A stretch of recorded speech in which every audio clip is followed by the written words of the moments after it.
الحمدللہ رب العالمین والصلاة والسلام علی سید الانبیاء والمرسلین اما بعد فاعوذ باللہ من الشیطان الرجیم بسم اللہ الرحمن الرحیم۔ آج ہم قرآن کریم کی سب سے عظیم آیت مبارکہ کے متعلق سماعت کریں گے۔ نبی کریم رؤوف رحیم صلی اللہ تعالی علیہ وآلہ وسلم سے کسی نے پوچھا، یا رسول اللہ صلی اللہ علیہ وسلم، قرآن کریم کی سب سے عظیم آیت کون سی ہے؟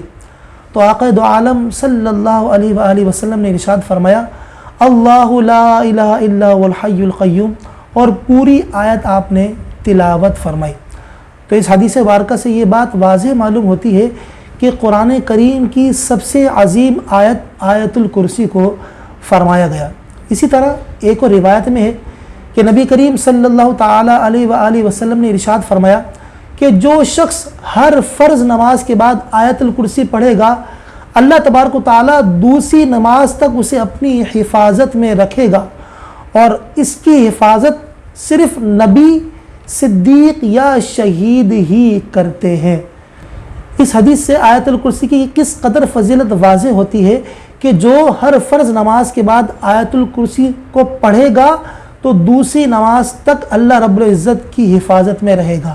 اسی طرح ایک اور حدیث مبارکہ کہ جس میں نبی کریم رؤوف رحیم صلی اللہ تعالی علیہ وآلہ وسلم نے ارشاد فرمایا کہ جو ہر نماز کے بعد آیت الکرسی پڑھے تو اس کے اور جنت کے درمیان صرف موت مانع ہوگی، یعنی ایسا شخص مرتے ہی جنت میں داخل ہوگا۔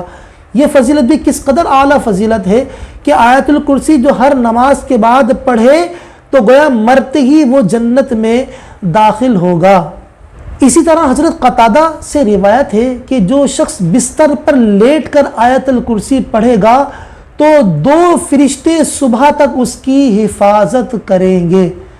تو ہم نے سماعت کیا کہ آیت الکرسی قرآن کریم کی سب سے عظیم صورت ہے، ہر نماز کے بعد پڑھنے والے کے لیے جنت اور اس کے درمیان صرف موت مانع ہے۔ اور اس آیت مبارکہ، اس آیت الکرسی کی شروع کی جو آیتیں ہیں، اللہ لا الہ الا هو الحی القیوم، اس کے متعلق بزرگوں نے لکھا ہے کہ اس میں اسم اعظم موجود ہے۔ ہم اسم اعظم کی تلاش میں رہتے ہیں، اسم اعظم کے لیے ہم پوچھتے رہتے ہیں کہ اسم اعظم کیا ہے، کون سا اسم اعظم ہوا کرتا ہے۔ تو بزرگوں نے بیان فرمایا کہ آیت الکرسی کی آیت کا یہ حصہ، اللہ لا الہ الا هو الحی القیوم، اس میں اسم اعظم پوشیدہ ہے۔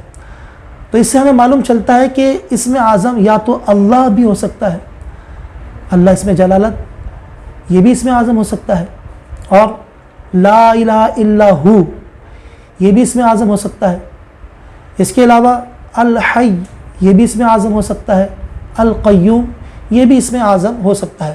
تو یقیناً اس کے اندر اسم اعظم پوشیدہ ہے، اور جو آیت الکرسی پڑھنے کا عادی ہوگا، جو ہر نماز کے بعد آیت الکرسی پڑھنا جس کے ورد میں ہوگا، تو یقیناً وہ اسم اعظم کی برکتیں بھی پالے گا اور اسم اعظم بھی اسے حاصل ہو جائے گا۔ تو ہمیں چاہیے کہ ہم آیت الکرسی پڑھا کریں۔ آیت الکرسی ایک عظیم حصار بھی ہے، ایک جامع حصار بھی ہے، کہ بزرگوں نے اس کے متعلق بیان کیا ہے کہ جو صبح شام 3 مرتبہ آیت الکرسی پڑھ لے تو اس کے لیے ایک کامل حصار ہو جائے گا۔ عاملین کے بالخصوص لازمی ہوتا ہے کہ وہ حصار میں رہیں، تو آیت الکرسی سے وہ حصار کر سکتے ہیں۔ صبح کے وقت 3 مرتبہ آیت الکرسی پڑھ لیں تو شام تک حصار میں ہیں، شام کو 3 مرتبہ آیت الکرسی پڑھ لیں تو صبح تک حصار میں ہیں۔ اللہ تبارک و تعالیٰ کی بارگاہ دعا ہے کہ اللہ تبارک و تعالیٰ آیت الکرسی کی برکتیں ہم سب کو نصیب فرمائے۔ وما علیہ الا البلاغ المبین۔